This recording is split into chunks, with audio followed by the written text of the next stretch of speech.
На повеќе локации низ Битола, утре започнува 12-тото издание на фестивалот за современи уметности Акто, кој ќе трае до сабота. Организаторите најавија дека во фокусот на ова издание ќе биде иницијативата за ревитализација на офицерскиот дом, како еден од најзначајните културно-историски белези на градот, на која тема ќе се одржат и дискусии на кои ќе се дебатира како да се дојде до враќање на стариот сјај на офицерскиот дом, но и за неговата функционална употреба. Годинава искрснува за едно битно локално прашање за Битола,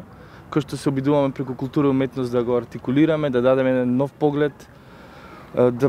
се обидеме да влијаеме, а тоа е проблемот со офицерскиот дом, објектот на офицерскиот дом и како објект од културно наследство кој што веќе подолго време се распаѓа, но и како предлагаме еден нов модел годинава на јавната расправа Акто Агора, ќе предложиме нов модел на културна институција, кој што би била нека врска помеѓу граѓански сектор, јавни институции од културата и би сакале тоа да го изразговараме со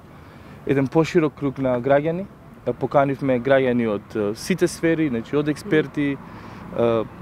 градски ликови, битолски, кои што го живееле офицерски. Покрај тоа, фестивалот Акто како и досега ќе понуди богата и разновидна програма од изложби, работилници, перформанси, дискусии, концерти и диџеј настапи, кои што ќе се одржат во текот на предстојниот викенд. Оваа година исто така е она што е специфично бидејќи имаме едукативна компонента на Акто фестивалот, така да покрај имаме и работилници за музика, кои што ќе работи фудер со локални диџеи, а исто така во сабота во 8 часот во Магаза ќе се отвори едукативна програма, дискурзивна едукативна програма, односно изложба од таа програма со вршениот уметник, каде што ќе гостуваат повеќе уметници од Македонија. Генерално оваа програма значеше и двомесечна работа во Скопје со повеќе уметници од Македонија, значи од Кочани, од Битола, од Скопје и така натаму. Како и минатите години, Акто и годинава ќе патува и низ другите градови во државата, со настани предвидени да се одржат во Скопје и Кочани.